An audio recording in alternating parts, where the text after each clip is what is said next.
ആനിമയോടും ആനിമേഷനും മുമ്പേ ഇൻട്രസ്റ്റ് തോന്നിയ ആക്ഷനും അഡ്വഞ്ചറും വെൽ റിട്ടൺ ആയ ക്യാരക്ടേഴ്സും കണ്ടിന്യൂസ്ലി ത്രില്ലടിപ്പിച്ച് പോകുന്ന കൺസിസ്റ്റൻ്റ് എപ്പിസോഡ്സുമുള്ള ആനിമേറ്റഡ് സീരീസ് ആയിരുന്നു അവതാർ ദ ലാസ്റ്റ് എയർബെൻഡർ.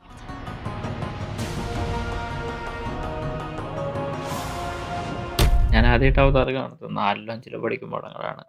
അത് സ്കൂൾ വിട്ട് വരുമ്പോൾ ചായയോടൊപ്പം 4:30 കണ്ടത് കൊണ്ടാണോന്നും അറിയില്ല, ഇതെൻ്റെ ഒരു ഫേവറേറ്റ് ആയി മാറി. 2026 ഞാൻ ഈ സീരീസ് റീവാച്ച് ചെയ്തപ്പോൾ എനിക്ക് കുറച്ച് കാര്യങ്ങൾ മനസ്സിലായി എന്തുകൊണ്ടാണ് ഈ സീരീസ് എൻ്റെ ഒരു ഫേവറേറ്റ് ആയി മാറിയത്. അതിന് കാരണം അതിൻ്റെ കളർഫുള്ളായുള്ള ആനിമേഷനോ അതോ ഫണ്ണിയുള്ള ക്യാരക്ടേഴ്സോ ഒന്നല്ല, സ്റ്റോറി. 2005 ഇറങ്ങിയ ഈ സീരീസ് 3 സീസണുകളായിട്ടാണ് ഇറങ്ങിയിരിക്കുന്നത്.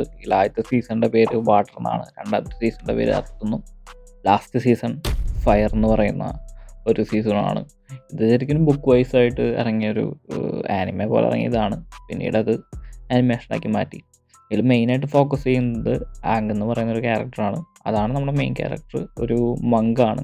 ആളുടെ ഫ്രണ്ട്സിൻ്റെ കൂടെ കിയാരയും അതുപോലെ സാക്ക എന്ന് പറയുന്ന 2 ക്യാരക്ടേഴ്സിൻ്റെ ഒപ്പം ആള് അവതാറായി മാറുന്നതാണ് ഈ സീരീസിൻ്റെ ഒരു മെയിൻ ത്രെഡ് എന്ന് പറയുന്നത്. ഇതിൻ്റെ കൂടെ നമുക്കിതിൻ്റെ മെയിൻ വില്ലനായ നമ്മുടെ സൂക്കോനെയും പരിചയപ്പെടാം. സൂക്കോൻ്റെ അങ്കിളിൻ്റെയും ഐറോ എന്ന് പറയുന്ന ഈ വയസ്സറായുള്ള ഈ ഒരു അങ്കിളും നമ്മുടെ സൂക്കോയും ഒക്കെ കുറച്ച് ഡെപ്തുള്ള ക്യാരക്ടേഴ്സാണ്. ഇത് ഏകദേശം ഒരു ബ്രെത്ത് ഓഫ് ഫ്രഷ് എയർ പോലെയാണ് നമുക്ക്. കാരണം വില്ലന്മാരാണെങ്കിലും അവർക്ക് അവരുടേതായ ഡീപ്പായിട്ടുള്ള സ്റ്റോറിയും ക്യാരക്ടറും ഡെവലപ്മെൻ്റ് ഒക്കെ ഉണ്ട്.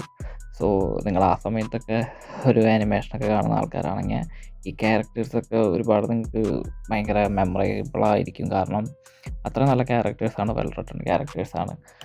ഈവൻ ഹീറോസിനേക്കാളും കൂടുതൽ എനിക്ക് തോന്നുന്നു ലാസ്റ്റായി പുള്ളിക്കും ഇഷ്ടമായി തോന്നിയത് നമ്മുടെ വില്ലനായ സൂക്കോനെയാണ്. പിന്നെ അതുപോലെ തന്നെ നമുക്കിതിൽ ഒരു ക്യാരക്ടറും കൂടി ആഡ് ആവുന്നുണ്ട് നമ്മുടെ ആങ്ങിൻ്റെ ടീമിൽ, ടഫ് എന്ന് പറഞ്ഞ ക്യാരക്ടർ.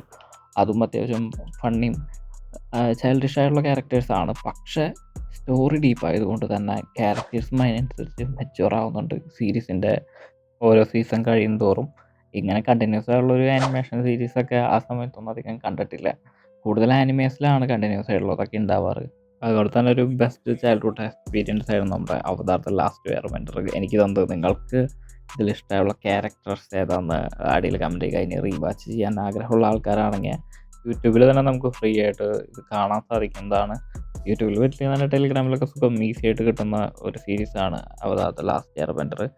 സോ നിങ്ങൾ ചാനൽ സബ്സ്ക്രൈബ് ചെയ്തില്ലെങ്കിൽ എന്തായാലും സബ്സ്ക്രൈബ് ചെയ്യുക. ബൈ.